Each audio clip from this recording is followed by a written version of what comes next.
Assalamualaikum warahmatullahi wabarakatuh.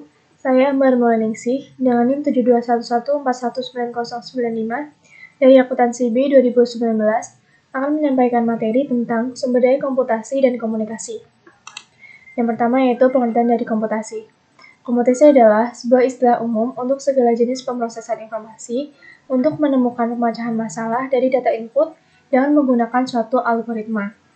Secara umum, ilmu komputasi adalah bidang ilmu yang mempunyai perhatian pada penyusunan model matematika dan teknik penyelesaian numerik, serta penggunaan komputer untuk menganalisis dan memecahkan masalah-masalah ilmu. Selanjutnya yaitu piranti keras. Yang pertama ada prosesor. Menurut M. Sillard, prosesor yang biasa disebut dengan unit pemrosesan pusat atau Central Processing Unit atau CPU adalah tempat pemrosesan data dilakukan. Fungsi prosesor adalah untuk memproses data yang diterima dari masukan atau input, kemudian akan menghasilkan pengeluaran atau output. Yang kedua ada memori. Memori biasanya disebut juga dengan istilah computer usage storage. Komputer memori atau memori merupakan piranti komputer yang digunakan sebagai media penyimpan data dan informasi saat menggunakan komputer. Memori menggunakan bagian yang penting dalam komputer modern dan letaknya di dalam CPU. Fungsi dari memori, yang pertama ada memori internal. Memori internal berfungsi sebagai pengingat memori yang dapat diakses secara langsung oleh prosesor. Yang kedua ada memori eksternal. Memori tambahan yang berfungsi untuk menyimpan data atau program. Selanjutnya yang ketiga ada ruang penyimpanan. Ruang penyimpanan dapat berbentuk tetap atau dapat dilepas. Ruang penyimpanan tetap atau fixed storage adalah ruang penyimpanan yang terpasang secara permanen di dalam komputer. Sedangkan ruang penyimpanan yang dapat dilepas adalah ruang penyimpanan yang dapat dilepas dari suatu komputer dan dipasang kembali ke komputer lain.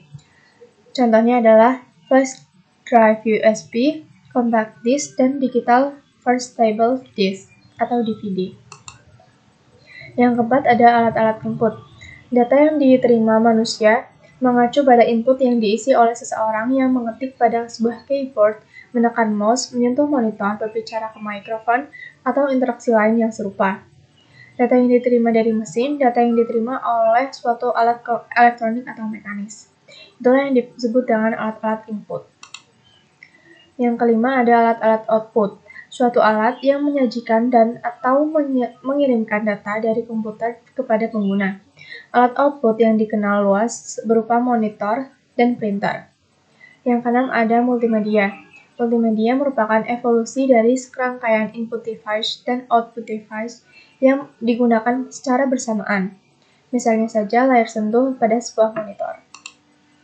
Selanjutnya ada alat-alat komputasi pribadi. Yang pertama ada telepon seluler dengan pesan dan video interaktif.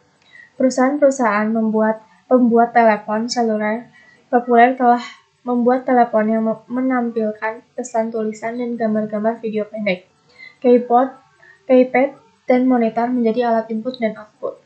Yang kedua yaitu telepon seluler cerdas atau smartphone seluler. Ketika sebuah telepon menjalankan pekerjaan-pekerjaan yang biasanya dihubungkan dengan komputer mikro atau personal komputer. Yang ketiga ada jaringan rumah, yaitu jaringan yang menggunakan modem untuk koneksi internet. Baik modem kabel maupun modem telepon dapat membawa akses internet berkecepatan tinggi ke rumah. Yang keempat ada keamanan komputasi rumah. Yang pertama ada pembaharuan.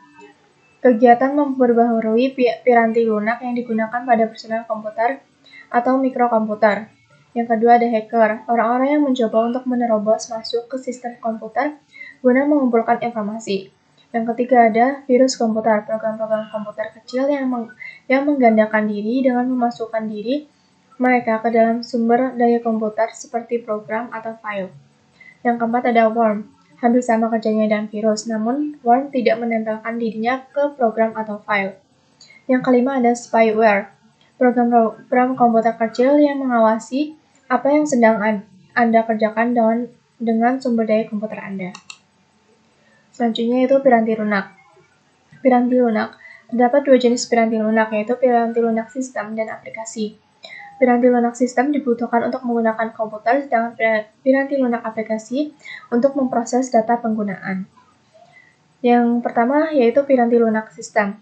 Sistem operasi mengelola proses-proses komputer dan berfungsi sebagai suatu antarmuka yang menghubungkan pengguna, piranti lunak aplikasi, dan piranti keras. Yang kedua yaitu piranti lunak aplikasi. Piranti lunak yang pertama ada piranti lunak siap pakai. Aplikasi diproduksikan oleh pemasok dan dijual kepada pengguna. Yang kedua yaitu piranti lunak aplikasi khusus. Aplikasi yang diproduksi oleh pengguna dengan tujuan khusus dan dijual kepada pengguna khusus juga. Yang ketiga ada piranti lunak yang ditulis oleh pengguna. Aplikasi yang dibuat sendiri oleh pengguna. Selanjutnya itu komunikasi. Yang pertama ada koneksi publik, koneksi jaringan internet yang menggunakan kabel telepon sebagai penyalur data lewat modem telepon.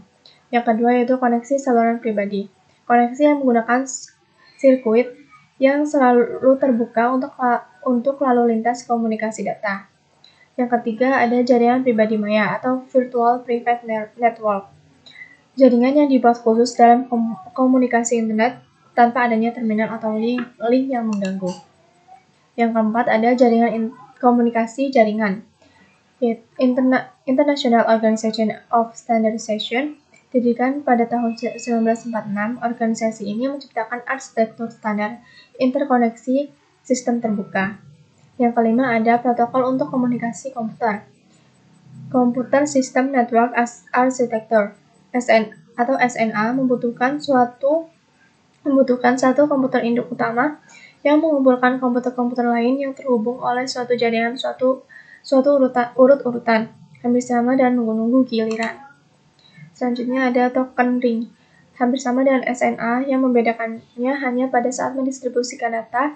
Tak hanya satu komputer yang dapat mengendalikan arus data tersebut, tetapi komputer lainnya pun dapat mengendalikannya. Yang ketiga ada Ethernet, adalah suatu protokol terbuka bagi komunikasi peer-to-peer. Ethernet bekerja dari jalur transmisi tunggal. Tidak ada token yang diedarkan untuk menentukan komputer mana yang akan mengendalikan media komunikasi. Yang keenam ada paket, suatu bagian dari data total yang akan dikomunikasikan digabungkan dengan alamat komputer yang dituju, komputer pengirim, dan informasi kendali lainnya. Yang ketujuh ada alamat jaringan internet, 4 bagian kumpulan angka yang dipisahkan oleh titik. Bagian-bagian tersebut akan menunjukkan jaringan, host, subjaringan, dan komputer yang sedang dituju. Selanjutnya yaitu jenis-jenis jaringan. Yang pertama adalah jaringan area lokal atau Local Area Connection atau LAN, adalah sekelompok komputer dan alat-alat lainnya yang terkoneksi oleh suatu media yang sama. Yang kedua ada intranet, menggunakan protokol jaringan yang sama dan internet, namun membatasi akses sumber daya komputer hanya pada sekelompok orang terpilih di dalam perusahaan. Yang ketiga yaitu extranet, ketika internet diperluas untuk mencakup pengguna-pengguna di luar perusahaan, maka disebut extranet. Sekian materi yang dapat saya sampaikan. Terima kasih. Wassalamualaikum warahmatullahi wabarakatuh.